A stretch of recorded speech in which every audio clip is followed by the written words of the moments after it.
Nah, ada beberapa maklumat. Kita bahas tentang latar belakang penerapan demokrasi liberal di Indonesia itu karena berawal dari maklumat yang dikeluarkan oleh pemerintah di awal kemerdekaan. Itu dimulai dari maklumat tanggal 3 November itu tentang kebebasan mendirikan partai politik, karena sebelumnya itu kita tidak mendapatkan kebebasan untuk mendirikan partai politik.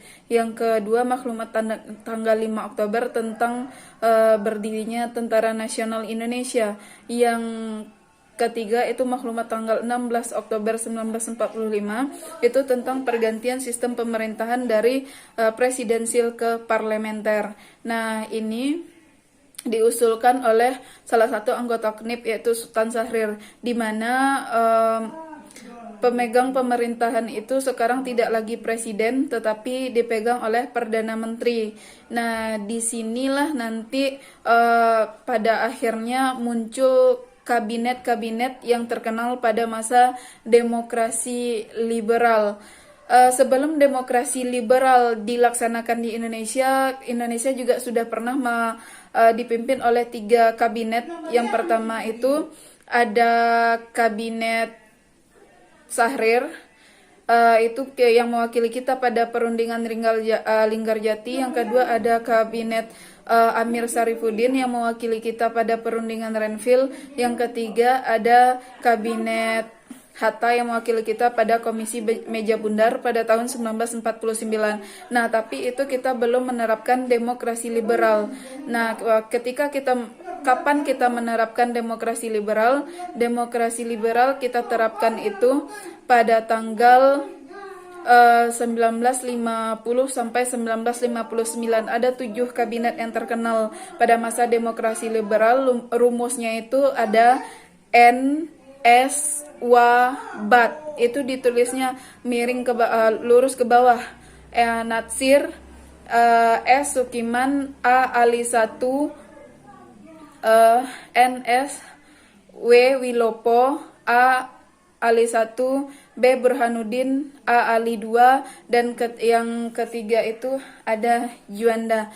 Nah, biasanya yang ini disebut dengan kondisi politik yang terjadi pada masa demokrasi liberal. Apa itu demokrasi liberal? Yaitu demokrasi yang mengutamakan kebebasan. Ciri-cirinya yang pertama, presiden dan wakil presiden tidak dapat diganggu-gugat. Yang kedua, presiden berhak membubarkan DPR. Yang ketiga, menteri bertanggung jawab terhadap kebijakan. Yang keempat, perdana menteri diangkat oleh presiden. Nah, tadi kakak sudah menyebutkan nama-nama perdana menteri yang pernah memerintah pada masa demokrasi liberal. Yang pertama ada Natsir. Natsir itu memerintah pada tanggal 6 September 1950 sampai tanggal 21 Maret 1951. Partai pendukungnya itu PNI dan PKI. Programnya itu menggiatkan keamanan, menyempurnakan pemerintahan, menyempurnakan organisasi perang, memperkuat ekonomi, dan mengembalikan Irian Barat ke Indonesia yang dijanjikan dalam konferensi Meja Bundar. Nah, penyebab mundurnya kabinet Syahrir adalah adanya mosi tidak percaya karena kegagalan perundingan pada masalah Irian Jaya. Nih, dia mendapat mosi tidak percaya dari partai PNI oleh tokohnya yaitu Hadi Kusumo. Yang kedua adalah kabinet Sukiman. Kabinet Sukiman itu dia 27 April 1951 sampai 3 April 1952. Nah, partai pendukungnya PNI dan Masyumi. Partai oposisi PKI itu masih sama, programnya seputar keamanan, meningkatkan kesejahteraan, pemilu, dan masalah Irian Barat. Kemundurannya itu